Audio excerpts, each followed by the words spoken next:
Welcome to Freedom Ring. This weekend, another great Tough Rock. I got to participate in that for my 8th time, so it was really exciting.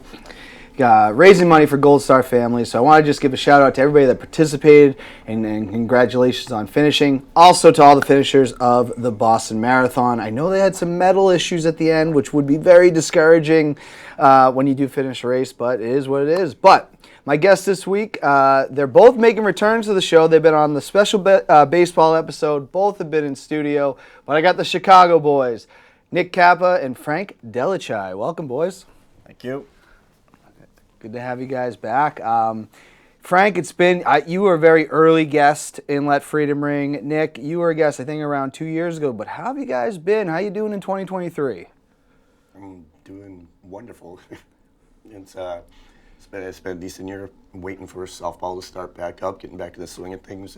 When summer comes around and everything gets going, it's just a lot of excitement right now. Awesome. And Frank doesn't usually sound like that. He's got maybe some laryngitis going right now, so bear with him. But how about you, Nick? It's been good. Got married in the fall, so still kind of just adjusting to being married and still adjusting to living in New Hampshire. I've been here 4 years now, but I still, feel like it's a whole new part of the country. So adjusting. Awesome. Now, as Frank has been married, I've never been married. How is marriage life going so far for you? I know it's early.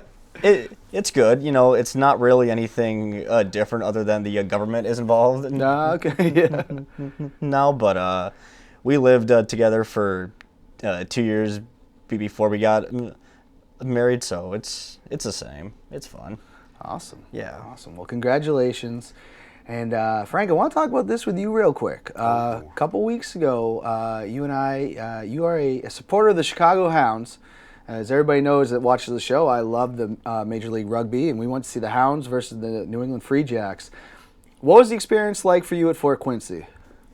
It was actually an excellent experience. It was quite the amount of supporters, obviously, for the Free Jacks, and surprisingly, good amount of Chicago Hounds supporters too. So it was nice to see other people around, in the New England area that are, supporting the Chicago Hounds, being that they are, the new team in MLR. Yeah, absolutely. There was quite a few shirts, but we got thrown off by one couple, I think, right? Because I think you were saying on the ride home, you're like, they had an accent, but it was not a Chicago one. Yeah, yeah, they had an Australian accent. Yeah. So I'm relatively sure that they were, probably one of the players was probably a relative of theirs. I would take it, or who knows, maybe they are from Chicago and just recently moved there. Everything's just a rough guess right now. Yeah, no, it was cool. There was definitely a lot of fans. Derek Brown with us. He's not really a follower, but he's a Chicago guy. But it was a really cool experience. And I got to give a shout out to Broccoli Guy. If anybody out there is aware, Broccoli Guy is like this Seattle super fan that is known all over Seattle and now kind of the country of going to games with Broccoli. And that's like his thing, but he was there. His number 2 team, he is a big Seattle rugby fan, but his number 2 team is the Free Jacks, and he was in town. So got to get a picture with him. The other question for you, Frank, I was thrown off. There was a band after the game, yeah, and I just assumed it was a cover band. It was not. Were you shocked that it was the band Orleans? I don't think that's the original. The whole original band. Yeah, I don't think it was like totally the original lineup, and and I vaguely remember the band to begin with. So because I'm old, but not that old. Yeah, and if anybody does, because I knew the songs, right, but I didn't know that was the name of it. Like Still the One. Apparently they played that at the beginning. Dance with Me. Dancing in the Moonlight, all these songs that I have heard for years that I never thought about who actually sang them. And I was like a little kid when those came out. Yeah, but they were rocking. Yeah, like it was good. Yeah, it was nice to be like on to have access like to the field and everything to like while I listened to the band and everything, and ran into like a couple of players come around the locker room, so it's pretty nice. Yeah, it was really cool. I got to meet my favorite player, Mitch Wilson, who plays the wing, which is what I played in college. But he also plays other positions. But he didn't play in that game. I don't know if Mitch is hurt because he didn't play this weekend either. At least I didn't see him out there. And but it was cool. I was like, "Oh, Mitch, you're my favorite player. Can I get a picture with you?" And that was super cool experience. But you guys both not huge into rugby, but I'll ask Nick first. Do you guys think that the MLR can grow in the United States? I think so. I think enough of people love of football, and obviously it's like different. But I think people just get a thrill out of watching dudes just pound each other Yeah. to accomplish this goal. So I think so. What do you think, Frank, after your experience? Well, I mean, if anything's like the crowd that I seen like in Quincy, if it's like that around the country at the different venues, then obviously I see it like catching on. I see it, obviously not on the level of like, NFL or anything like that, but, similar to like MLS and things like that, you're still going to have your big following and everything. So it's like, I mean, I've always liked rugby, but I've never watched it like all that often because I never really had a reason to because I never really had a team to watch. Yeah. Yeah, I mean, I think it's great. And I honestly said, I think we said in the show before it was ever announced, like Chicago would be a great place because they want to do an expansion team. I think Chicago's a great place. I think the next place, to me, that's a no-brainer has to be Philly. Yeah, Philly's made for rugby. Yeah. The city, the city of Philly is made fans? for rugby. Yeah. You imagine Philly rugby fans. Good God. Absolutely. So hope to see that. But yeah, I just want to continue to see the growth of the league. And we were talking off air. I mean, the Free Jacks beat the Toronto Arrows 80-5 this weekend, which I was happy for the Free Jacks, but it is kind of bad for the league to see that. I would love to see it get on an MLS level. It's weird because the Revolution do have a huge base, but they play in Gillette, so it always looks empty. Yeah. It's just too big for the amount of fans that they have, But anyways, you guys are here, both Chicago guys. I want to do something we've never really done on the show before. I'm going to do the Chicago Sports Name Game. I'm going to name some legends, some not-so-legends associated with the city of Chicago and sports. I'm going to say a name. You give me your thoughts on them, a word that comes to mind, but don't just give me the word, but tell me why. This one's going to hurt right off the bat. I know you guys eventually did get a World Series, so maybe all is forgiven. But Steve Bartman. Oh, Steve Bartman. Steve Bartman, let's just say unjustly treated. And it kind of ended up altering his life. He basically did what any other fan would have done in reaching for a ball. In fact, several others were reaching for it too. He's just the one who happened to touch it, so he's the one that's going to accuse everything. But there's everybody else around that was going for it also. I go, it's like instinctive for a fan to go for the foul ball. Unfortunate the circumstances at the time where it was, and it had a chance to be caught, and I get that. But you can't say that Bartman purposely did it. And how he was just treated just with everyone, and he became a recluse over it. It's a shame.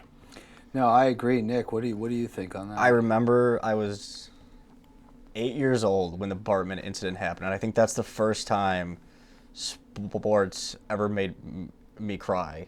I was the Cubs were 5 outs away from the World Series. The Bartman incident happens. We go on to lose that game with the Alex Gonzalez botched a double play. Then we go to Florida. And, I mean, I agree, and I don't think Bartman would be as big of a figure if there wasn't that curse. If the Cubs had probably 2 or 3 titles before then, the Bartman thing isn't probably as huge of a deal as it is. I certainly don't think it's a huge deal anymore. Mm-hmm. But yeah, that was the first time I ever cried over sports because I was like, you gotta be kidding me. I was 8 years old. I was like, man, this sucks. I remember my wife was sitting next to me when it happened, and she literally seen the look on my face, and she said, I'm gonna go wash my hair. And next time that I seen her, I was like already in bed, and she's like, "So what happened?" I go, "I'm in bed with the TV off. What do you think?" And I just rolled over and went to sleep.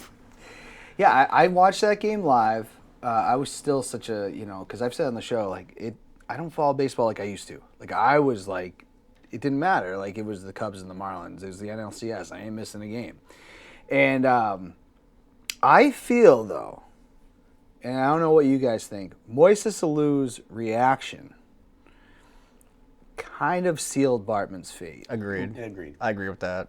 Like, he made a spectacle of that. I agree. And it's like I said, a point where that ball's like he had a chance to get, and I get that, and I go, and as a player, you're going to be angry because you knew you had a chance at it, and then this happened. So it was a definite reaction that probably any outfielder would have. But do I think he maybe went over the top with it? Yes. Because I don't recall if he gave an interview about that after. No, I Not don't. that I recall. No, Okay. he went into witness protection. Yeah, he did. Did And Moises Alou say anything after? Because I I know he was pissed. Yeah, I'm not sure. Not that I can remember. Yeah. I'm pretty sure there was probably like locally, like with the news. I'm pretty sure they asked probably after the game, but nothing that I can recall. Okay, and Bartman, now that the Cubs now won in 2016, which was what a World Series that was. Yeah. Bartman come back? Is he still in hiding? I think he's still in hiding, Yeah. and I think he'll stay in hiding. Yeah, Unfortunately. and the thing is, they made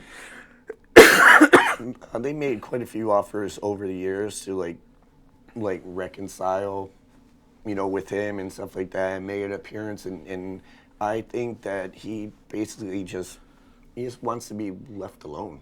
Yeah. I think it's different for him because, like in Boston, right? You had Bill Buckner, but he was a pro baseball player. Yeah. I lost. I still got paid really well to be here. But the Red Sox, rest in peace, Bill Buckner. But they brought him back after the second World Series. I think he was like, okay, everybody's over this now. Yeah. Which I'm glad that Bill Buckner happened because I got to see them win the World Series. Well, and you get to see, and the thing is, guess who you got Bill Buckner from? Was he a Cub? Chicago Cub. Oh, okay. Sure was. I guess it's different for Buckner to return though, because he was a player on the team. Then, like, your life is ruined. You're just another bozo on the bus like us. Yep. You know what I mean? Yep. But yeah, Steve Bartman, if you were out there watching Let Freedom Ring, I'd love to have you on. Could you imagine if I got that exclusive? Here's a softball one, pretty easy one, but Michael Jordan. I was a kid during the Jordan era. I was a 3 when he won his final. Oh wow! Like a title. Yeah, '98. So like, I didn't grow up in the Jordan era. I don't really follow basketball to begin with. So like, Michael Jordan, cool story. The Last Dance was a extremely well done documentary, but I don't really care. Okay. I really don't. I mean, I wasn't old enough. Yeah, fair point. Frank, and Frank, you're like in your prime at this point. Yeah, I was when they won that first title in '91, I was like 22 at the time. So, but I mean, I actually followed him at North Carolina, and I actually became interested in North Carolina not because of basketball, but a couple years before that, it was actually Carolina football because Lawrence Taylor was there. Oh wow, okay. And it was like the year before, and that's why I watched it. And then I just liked it so much. And then all of a sudden there was this, in the news they talked about this. They were talking about, the freshmen like Michael Jordan was in. Obviously, they, nationally televised quite a few of the North Carolina games. And when I seen that NCAA tournament that year, that was just ridiculous. We went from there. And when we drafted him in '84, it's like I'm thinking like we're never gonna get this guy. But also I wasn't thinking that he was gonna be the iconic player big thing. that he became to be. I knew he was gonna be a good player, but to be what he was, I didn't think that when we drafted. I was vastly excited, but also I'm like, okay, you have a Chicago Bulls team at that time that was like in shambles. And what he had to deal with, and everybody called him like the one-man show. He's never going to win anything. I go, well, I mean, if it wasn't for him, they wouldn't even sniff the playoffs. I knew they weren't going to be a good team for a while. You had to build around him, But what they had and what he did to like just to minimally get him into the playoffs to begin with, and everybody knew it was the Michael Jordan show, and teams still couldn't stop him. But obviously they knew they were going to beat Chicago anyway. But, you know, he got his, and then as years went by, you started building the pieces around. It's like you had like Pippen and Grant in that same '87 draft.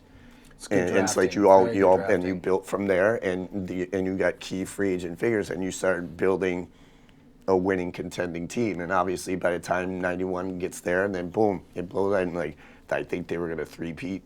No. Did Jordan have a lot of the height? Like, I know it's about an 18, 20-year difference, but did Jordan have that LeBron hype, like playing in college? Because you look around, right? North Carolina. You can live in this area, you're going to see somebody rocking something North. At least when I was growing up, like a lot of people had the North Carolina gear.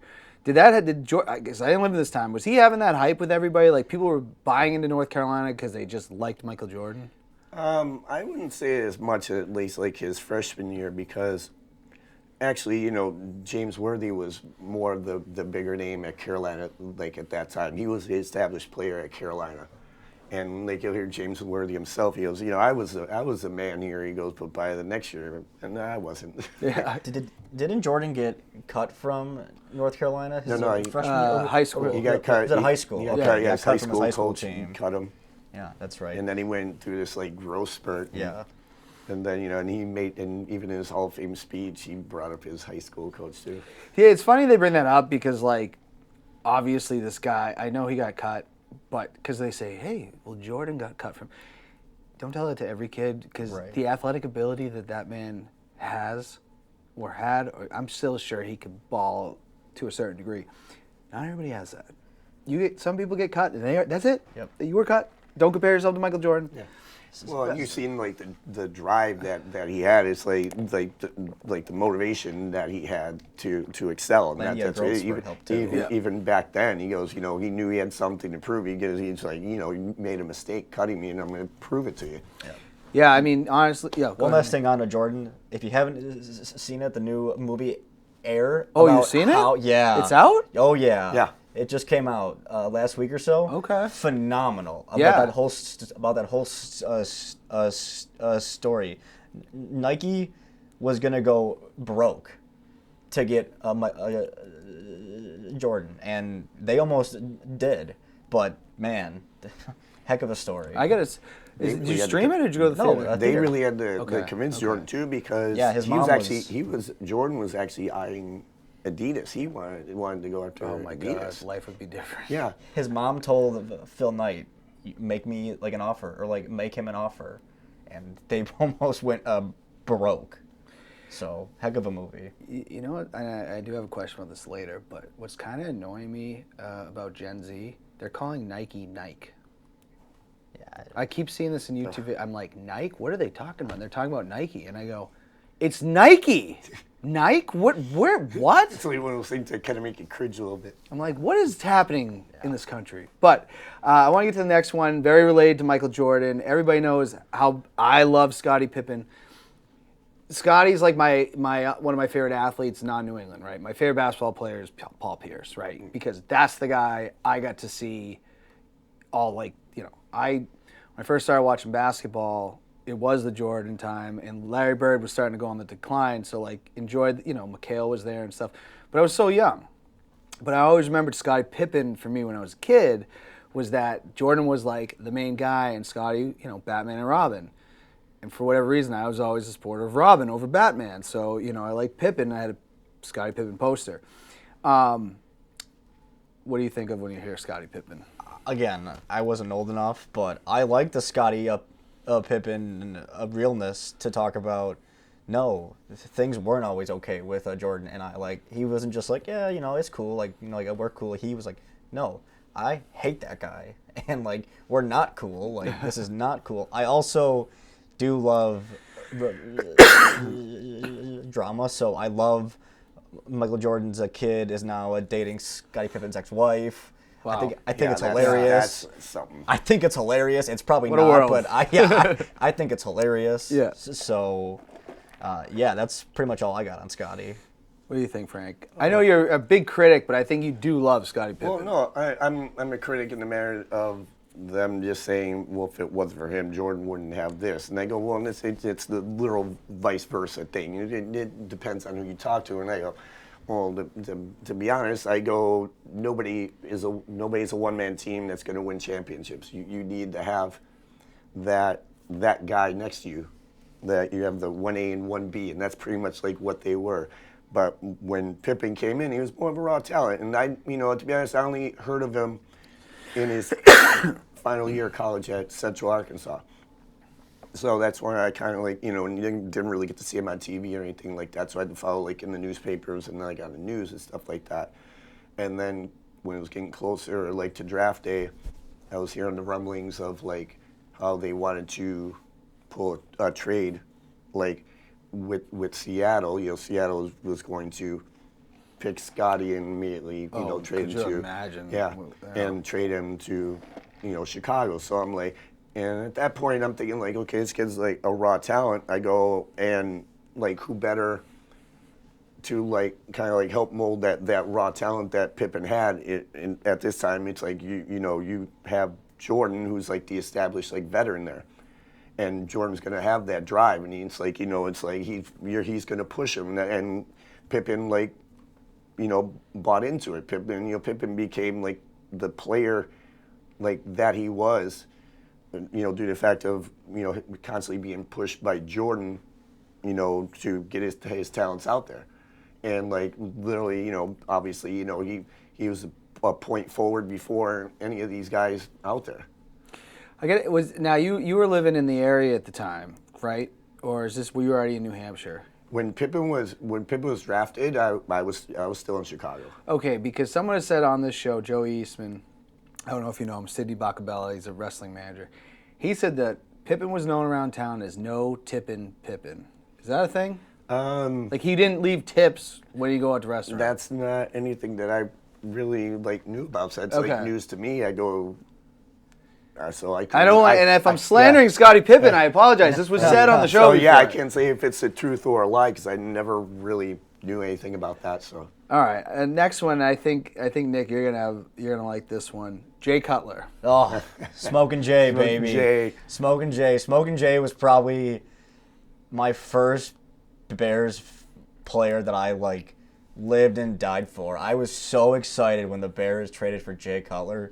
Oh man, and all those games, the thing is that win or lose, Jay Cutler played football his way. He threw that ball the way he wanted. He did things the way he wanted. And I don't think Bears fans give Jay enough credit because the Bears had a great offense all those years. The Bears had an awful offensive coordinating scheme all those years, and the Bears really wasted Jay Cutler. I think the Bears could have won a Super Bowl with the talent that they had. I do. I honestly do. And if you can get the Super Bowl with Rex frickin' Grossman, you should have got to the Super Bowl with Jay Cutler. That's all I'm going to say. That's a fair point. That Super Bowl is pretty much all in the defense. Well, yeah, that's fair as well, but you still got to score. I mean, you had a great running game. Yeah, Matt Forte in his prime, Brandon Marshall, Alshon Jeffrey. I mean, he didn't mess it up to the point where they couldn't get there, Yeah. Well, with me, it's when I first started, I go, well, finally we have what I would say, okay, now we got a halfway decent quarterback. I get it. I go, did we maybe give up a little bit too much to bring him in? I go, yeah, okay. And as far as there's a lot of people in Chicago and people that I know and people at my Chicago bar that I go to that have a vast dislike for Jay Cutler, and everybody has their reasons why they like him and they don't like him. I go, myself, I like the guy. I go, I get it. You see it in his face. He always had this stoic look on his face. That I just don't care kind of thing, which gave off the vibes of not being like a good leader. But the fact is, and the punishment that this guy took on the field, and constantly got up and constantly kept going. This guy was getting pummeled, and like I said, he had the talent there. and stuff like that. I mean, the offensive scheme and stuff like that was just, Mike abysmal. Martz Yeah, ruined- abysmal oh, at yeah, best. Jay Like Mike Cutler. Martz, like ruined Jay Cutler. I'll say that right now, and that I'll guy. stand by that. You got a horrible guy offensive line. sucked. You got a horrible offensive line, and your whole scheme is predicated on taking 7-step drops. I go, why don't you just invite the defensive end to cream him right now? And but he constantly would get back up. He would constantly play. He was a gutsy player, even though you could see it on his face, and just this I don't care look on it, and that rubbed a lot of people the wrong way, and that's why a lot of people didn't like him. Well, that NFC championship game when he came out, though. Yeah. I think that hurt any legacy that he had. Well, and I'm trying to remember what the injury was. I don't even remember the year. No, you guys know that? he ended up having a grade 2 MCL sprain. He had a legitimate injury, and he tried to come in the second half, but he couldn't plant the throw. I mean, he was, and people think just because he's sitting on the sideline thinking that and of course that look on his face, thinking he's just he don't care, he's fake. I go, no, he ended up having a grade 2 MCL sprain. Which, by the way, the Bears almost won that game still with Caleb Haney. I'll just throw Who it out did there. what year? Green Bay. Green 20, Bay. What year? 2010. I remember watching it, but I just couldn't remember. It was the Chris Connie failed assignment, Randall Cobb on 4th and 8, down the middle, and Aaron Rodgers. I watched it and I wanted to do a lot of awful things. Oh no, that was actually was that 20? That was 2013. Was that 2013? That was 2013 when we could have been able to say that was the winner. Yeah, you're right. The winner clinched the division, got into the playoffs, the loser went home. Yeah, you're right. You're right. Yeah, 2010 was still against Conte, the Green Bay, and that was Conte terrible. bit on the fake, and there was nobody back there, and the guy just blew by him, easy touchdown. But I hate no, Chris but Conte. Caleb Haney was he played a gutsy game. Sure did. But I think what killed when we were driving in that last 2 minutes, and we had that 4th and 2 play, and literally we ran going and had the first down, but the refs killed the play because we called timeout. Had the first down. So what do they do after a timeout? They call a passing play. He throws a pick, game over. Yep. Yeah, that's rough. And I'm like, and I was at the court side in Cambridge there. That was our Chicago bar, and it was filled to the gills. And you had people actually chanting, and I thought it was utterly hilarious when Caleb Haney came in. And you had people cheering from the back there, CH12, CH12. I'm sitting here I'm laughing so hard. I'm like, where are you getting the CH12? And my friend Javier, he had came to watch it, and he goes, wow, you guys really are you weren't kidding about this being your bar. And I go, yeah, and he goes, and so he started going in with the chant too. He's like, yeah, CH12, CH, and he's a Giants fan. Yeah. And but it was just sporty. I've seen videos from the bar 'cause Yeah. my brother was there with Derek. Yeah. And this was a different bar when I first started Oh, going it was there. different. Okay. The point that Same crowd or we have a core group that we're still there, but there's a lot of people. People are coming in trips that want to watch the Bears game. They'll look and they'll know this bar. They'll look at Google or whatever and come. But we have a good amount of core people that were originally from the court side. And that I was there from 2010 to 2018. That's when the court side closed, and then a couple of the members happened to find that place in Boston, the Point, and that's where we've been going to ever since. And it's funny because it's also a 49ers bar. Oh, okay. And but the Point is 2 floors. We have the upstairs. But you have to figure, even though it's 49ers bar, obviously Bay Area, they're playing the later games. Hey, that works out in a way. Next one I want to ask, I got two because I do want to touch on the World Series win. So I got 2 people involved in that, but they're also involved with the Red Sox as well. But John Lester, Nick, Loved him. Loved everything about it. The day the Cubs signed John Lester was the day I knew that the Cubs were done effing around. I was like, wow, that was great. Great guy, great human. Yeah. cancer survivor. Yeah, I mean, Yeah. He just came back to Fenway for the tenure of 2013. This guy's got rings. Yeah. He's got rings. That's for sure. And to be on 2 historic, obviously he wasn't there in 04, but to be on 2 historic franchises and win World Series Frank, what's your take on? My take, when they signed him, I was like he said, finally, like, okay, they're not effing around. They're putting something together. And, like, literally, when Theo came there, he goes, within 5 years, you were going to be there. And to be honest, he wasn't lying. I go, literally, within that 5-year span, it's like, but when he signed Lester, I was like, okay, I like this. They're going after the big name, not overpaying the big name, right? But they're going after that name, and like I just like that his type of personality.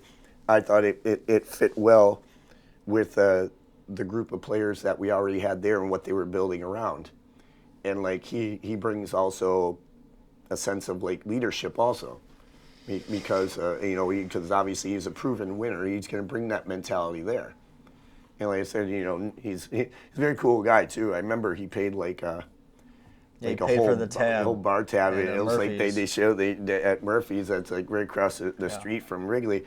And he just and everybody's tab that night. He picked up like everybody's tab, and I guess he had sent like a picture of it. I'm like, whoa. I'm like, okay. Yeah, it was his last weekend in Chicago when they knew he was going to be going, and it was his last start. And I think he said all the beers are on me at Murphy's over this like a 3-day span. I think he paid like $50,000. Oh wow. Yeah. Gotta love that. I remember when he got traded to the A's, and people were like, "Oh, come right back to the Red Sox." I said, no, that's it. It's over. That's done.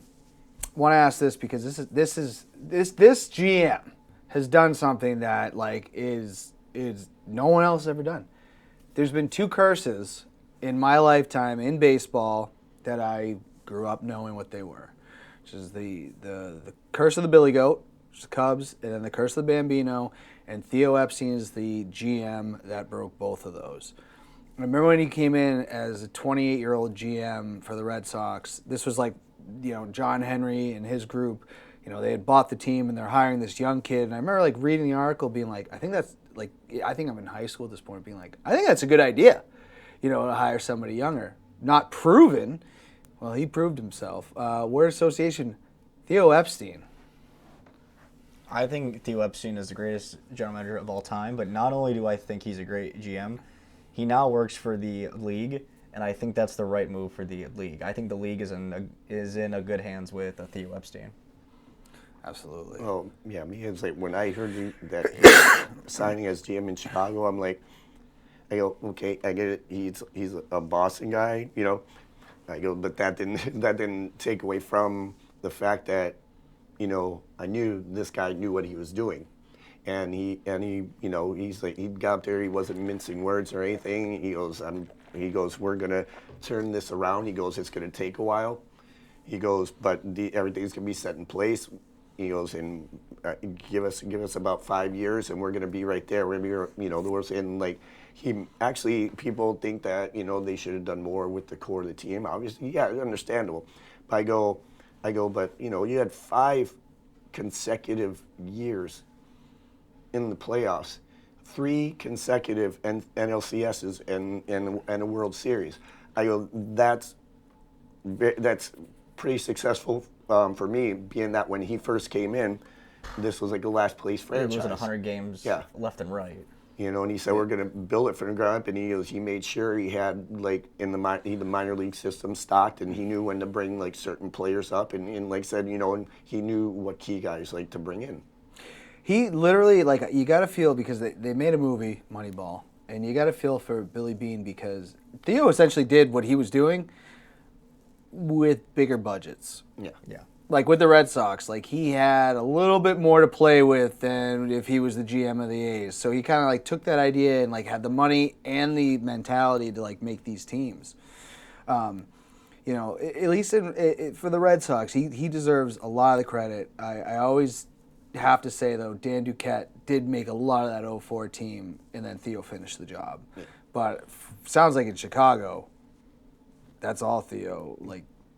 Pretty much. Well, then Theo won another one in Boston. Theo, and like like when he had run Jed Hoyer too. Yeah, he's. I mean, I don't know what else you can say.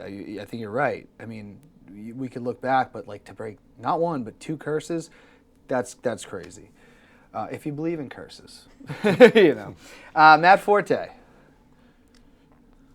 underrated his whole career, and I think because you played on Bears teams with awful offensive lines, but he could do it all. He could run, he could pass block, he could catch. Again, he has a better offensive line. We're probably talking about Matt Forte maybe getting into the Hall of Fame. Yeah, because he definitely had a couple more years and extended it on his career because he wouldn't have been as beat up. But yeah, at the time, it's like nobody was thinking much of him as this second round pick out of Tulane. It's like so he was really an under the radar guy, but he had all the tools. And I love a running back that can pass block and can catch out of the backfield and do it naturally. I mean, it was literally like what Walter Payton used to do. It's like people look at him as a great running back, but he was also one of the best pass protect blockers that I had ever seen. And he would literally catch the ball in the backfield like he was a receiver himself. But in this, Matt Forte kind of fits into that mold. Like I said, if the offensive scheme maybe it could have been a little bit better, but also the offensive line also be a little bit better. It's like I said, there could have been a couple more years that he could have added to his career because he wouldn't have been as beat up. And obviously, you just lose that fire when you don't see the team going in the direction you think they should be. Yeah, no, I like that. I thought he was a great player there. I want to ask this because I feel like a lot of the Bulls we've talked about, Nick was very young. So Derrick Rose. Oh man, I think Derrick Rose is and I'm not a big Bulls NBA guy by any means, but Derrick Rose was fun to watch, man. He was phenomenal. He was fun to watch. That Bulls team, I think, has the biggest what could have been. Because that Bulls team was stacked. I mean, you got Luol Deng, Jimmy Butler, Joakim Noah, you had Taj, you had all these guys. You had Derrick Rose, who nobody could guard. He was doing stuff you hadn't seen in years.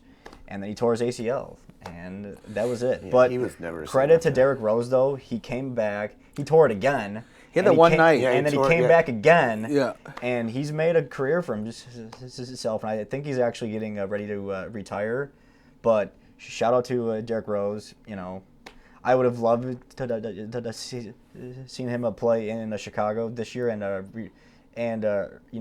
retire as a Bull. But all in all, for all the injuries, I think he had a great career. He's not going to the Hall of Fame, but he was a solid NBA dude. 100%. Yeah, well, when we drafted Derrick Rose, I went absolutely crazy. I'm like, Chicago boy, went to Simeon. It's like, I was like, when we got him, I'm like, all right, we got ourselves a point guard. And the team that they had around, you had Joakim Noah, Luol Deng, and I think they had Carlos Boozer there also. But they were just an exciting team to watch. This is fun to watch basketball. And I remember this was like 2011. I was in Chicago actually, and I was just like, and I happened to take drive around. I ended up by United Center. It happened to, and I knew on schedule they were playing the Memphis Grizzlies that night. So I just went to Will Call, and this was hours before the game. Happened to ask him, I go, there any tickets available for today's game? And they're like, oh, he's like, yeah, there's plenty, but I go, I'll buy one. And so I ended up going to the game that night, and I still remember that's when Julius Pepper still played for the Bears, and I still remember it's and I'm trying to go up to my seat, and I'm right from the concession stand, I almost run smack dab into Julius Pepper's. Well, oh wow! I should say more his entourage, his bodyguards than him. But when you're kind of bigger than your bodyguards, that says a lot. Maybe new bodyguards. Yeah, and then when I get to my seat, I can see all the way down to where his courtside seats, and I literally call my brother. I go, dude, I literally almost ran directly into Julius Peppers, and it probably wouldn't have ended well if I did by security. And I go, but I really got to see how big that guy was. He was 6'7", 290. That is big. Real quick, do you think Derrick Rose will get his number retired by the Yes, Bulls? he should. Yeah, he should. Yeah. The Bulls do it the right way. Oh yeah, and that should. game ended with Derrick Rose hitting the baseline jumper for the game winner. Oh wow! So I was like, it was like perfect. That was like perfect that I went to that game. Hey, sometimes those random games you get to go to, you know. I want to ask one more here because he is the quarterback of the Bears for the foreseeable future, Justin Fields. So I hate this argument because people just, he's not good. He can't pass. He can't do this. The Bears are off. See how it pans out. There's new ownership. There's new. I'm sorry. I wanted the Patriots together. Not new ownership, but there's new originally. leadership. The pieces are coming together. Essentially, his rookie year was under Matt Nagy, and that dude's ass. That guy sucks. I don't care what anybody says. He sucks. So then, year two, it's a whole new system. Let's see how year three goes, which is essentially year two. Let's see how it goes. Well, He's no smoking Jay, Bo. Yeah. I was excited when we drafted him because I could see that I seen it like immediately like this is going to be their quarterback for the future. I go, you just have to build. You just have to develop. And I go, but immediately I was thinking, I'm like, he's not going to be good in Matt Nagy's system, and it's like seemed like Nagy didn't even like want him there. This wasn't the guy that he drafted, wanted to draft. So it's almost like it's like he wasn't going to set him up for success anyway. But there wasn't a lot of pieces in place there, and like when he left and the new guy came in, obviously, this team is like in a rebuild. So there really wasn't like much around him. I go outside of the running back. I go, you had guys at the wide receiver core that literally would like be luckily maybe three or four on any other team, if that. And I go the offensive line like being porous, and I go the defense everything was being gutted. So and it's like, I go look what he did, just based on the fact of the personnel that he had to work with. And I go and like okay, he had to run for his life. I get that. But don't immediately say that this guy's not going to be a passer. This guy didn't have the opportunity. Right. I go, now you got pieces in place. It's year two in this system.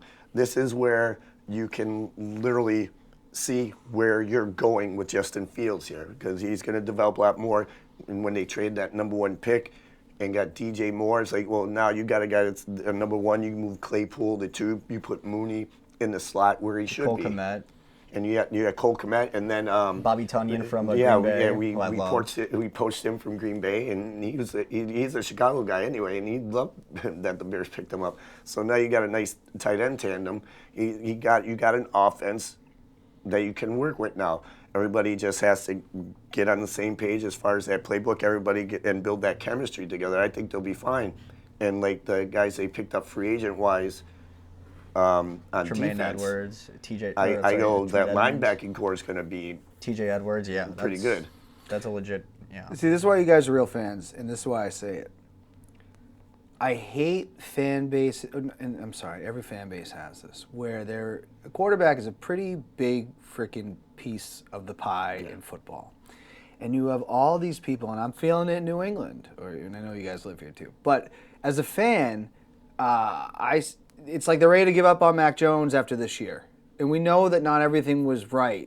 Patricia being the offensive coordinator and everything. It's like, kid had a pretty good rookie year.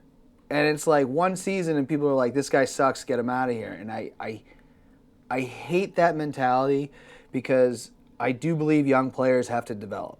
Yeah, definitely. And everything seems to be like in the now. It's like, what can you do if you're not doing it right now, you're probably not going to do it for me. And I go, you're judging way too prematurely. Quarterbacks like Tom Brady don't grow on trees for anybody. On the flip side, though, let's say Justin Fields has a bad year, just awful. Ryan Poles will probably have a top 5 pick from Carolina next year. And next year's quarterback class is pretty damn good. Not saying that's how you should do it, but he's got that option in the back of his hand. Absolutely. I'm just saying, like, you can't take snapshots and be like, all right, well, bad years happen, and it is very hard. The NFL, it's hard, Hard game to play. The Bears could have Mahomes, right? Am I right? Yes. Yep. Okay. Mahomes wouldn't have been Mahomes though. They would have ran him out of the league. Yeah, They would have ran him out of the league. See, now Mahomes on the Bears wouldn't have been the Mahomes you see in Kansas City. I hate Andy Reid, but Andy Reid was the best thing for Mahomes. I'll just leave it at that. Absolutely, and it's just I just hate that, and I have nothing against Bailey Zappi. Like if Bailey Zappi goes in there and does great, but like all these people are just like F you Mac, and we need to go to Zappi and hear it drives me nuts. Yeah, Zappi has a few like good games already. You think he's like the Messiah, and I go. You were at that game. Everybody were going nuts. And I'm like, calm down, everybody. And I was like, the Bears game. Yeah. And I was like, I was at that game, and I'm like, Yeah. we ended Zappi hour.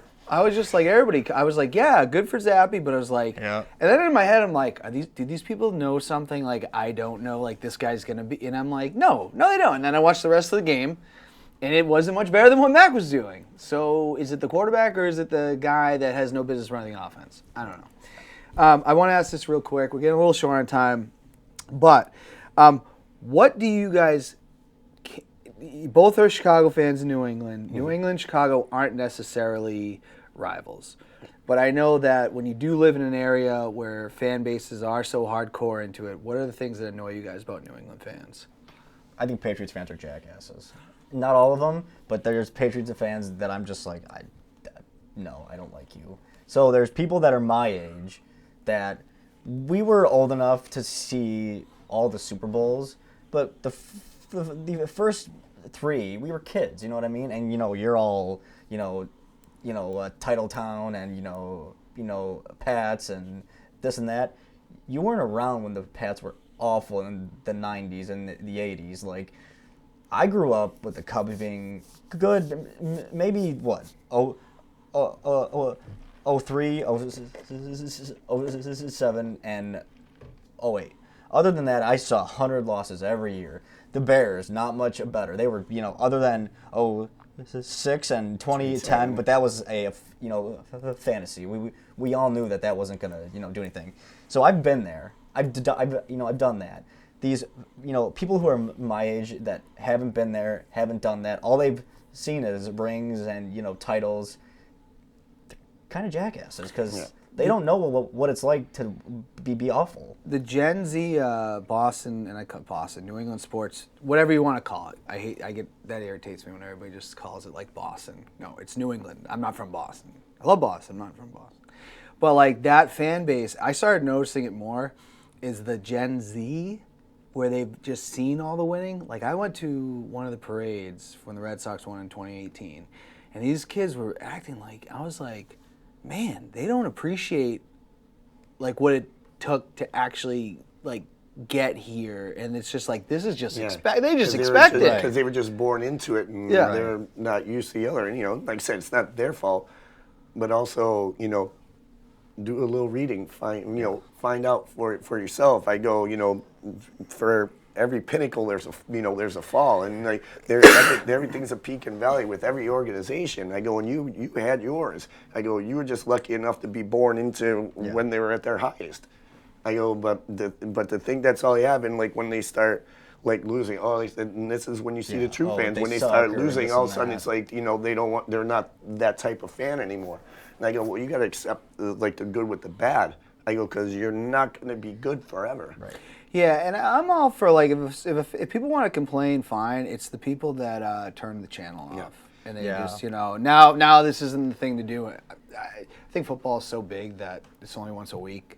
People are gonna, but like there are people that I've heard people say, I was just a Brady fan, and I go, geez, that's horrible to hear. What, so you're not gonna watch football anymore now that he's gone? Right. Like, don't come back. Don't come back later. Right. You never hit it's like those rock fair weather bottom fans. until, and I'll never forget this. It was my 17th birthday, but I celebrated it in the summer. It was a 1:20 Tuesday. The Cubs were like 45 and like 73. I'm sitting in the 400s, and I'm watching the Cubs just get their ass whooped. They're getting pummeled, and I'm looking around, and I'm like, I love this place, but that's rock bottom. Yeah. When you spend money, and you're like, this is what it's like every year, every single season. The calendar would go to March. We got spring training. I'm like, let's go. I love the Cubs, and man, nothing defeats you more than just, by June you're 10 games out of first place. Nothing's going right, but you love the I'm Cubs. still watching the games. Right, you love the Cubs. Well, it's like I look at Cleveland Browns fans, like they're so loyal. Those are to their some of the team. most loyal fans I've ever met. I've met a few. Good God, man, those people love the Browns. I think that having them fans, taken away, I think they don't care. This team would go 0 and whatever, and they're just gonna be like, "Don't go." Browns, They're like, you lived before and you can't leave again. Browns fans and Bears fans are similar. There's so much passion for that team. No matter if you're 0-16, you're 15-1, whatever it is. People just love the energy, what that means to this city. Yeah, it's there are a lot of good. If you get too used to winning too, like winning is a lot of fun, but like, you gotta support your teams, and it is really spoiled around here. You got the Bruins and the Celtics. They're set to make runs. But like it gets. I do think there's a generation that's coming up that they never dealt with all this other. Maybe that's just being in your early 20s. I don't know, but they get irritating at parades. They get irritating at the games too. But maybe I'm just an old man now. Buy or sell? We got a few more minutes left. I want to go through some of these. A lot of controversy. I cannot drink this product anymore because as a man in recovery. But there's a lot of controversy around Bud Light. Are you buying or selling Bud Light as a company right now? I'm still drinking Bud Light. I drink Budweiser, so I think the whole thing is just it's so dumb. I'm like, it fits the agenda. Yeah. It fits the agenda. They have far right beer now, I guess. Yeah, they do. Whatever. it's like you're always going to have a faction of people that are going to accept it, others that aren't going to accept it. In the end, I thought Kid Rock looked like an idiot. I go, it's a can for Christ's sake. I'm like, I'm still drinking Bud Light. I don't care. It doesn't change the product that's inside the can. Yeah, it's just so silly. As Bears fans, from what you've seen in 2 years, would you buy or sell Mac Jones? It's tough. I bought him year one. I think year two was a step back. Not Mac's fault, but I think Mac goes. Mac only goes as far as Bill Belichick lets Mac go. Yeah, that first year, I'm looking at his first year, and I'm like, okay, this kid's good. And then it's like almost like that second year, it's like well, they just set him up to fail. With the whole like Matt Patricia and everything. It's almost like Belichick didn't want him there. And now it seems like you gotta and now there's all these questions there. I go, well, he went from being great that first year, falling off the second year, but that wasn't totally his fault. No. And now going in this third, there's all these question marks and people saying that, well, Bill doesn't want him there or anything. And I kind of think that he's, somewhat getting the short end of the stick. And, but if he wants to prove them wrong, just go out there and win, and then then the doubters go away. Oh, go ahead. We only got a few minutes left, but I want to flip this on you. Buy or sell? Are you buying Bill Belichick for much longer? See, that's funny you ask, because I asked you guys the same thing. From an insider perspective, you start to ask yourself, is Belichick part of the solution or is he part of the problem? And this last season, right? Okay, so they had a much better season in 2021 than they did the year before with Cam and in the pandemic year that everybody hated, right? And then the next year I said, okay. I was like, all right, like they're not what they were, but they're a contender. They're at least, granted they got blown out by the Bills but they were there. They were there. Exactly. This last year, going into it, I remember they said that Patricia was going to be the offensive coordinator, and I go, oh, this must be some Belichick shit that he knows something we don't know, like trust in Belichick. And as the season went on, you're like, okay, I don't think there is a plan. I think he hired Matt as, that's my buddy. I'll give him a job that he's never done before and hope for the best. So right now, I mean, I'm not saying, I think coaches are really hard to find.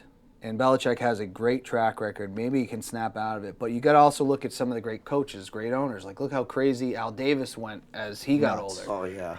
You got to start to wonder, like, I'm not saying fire Belichick, but if you have another season like it was last year, and maybe they just have a bad season, but they're doing all the things right. Everything, the decisions seem right, but they still lose. Yeah. That's one thing. But if they make decisions that everybody's like, what are you doing? And then you get the product on the field, then you got to start to go,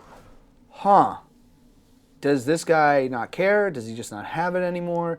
Then you get the conversation of, could he have done any of this without Brady? I think he might have won a Super Bowl.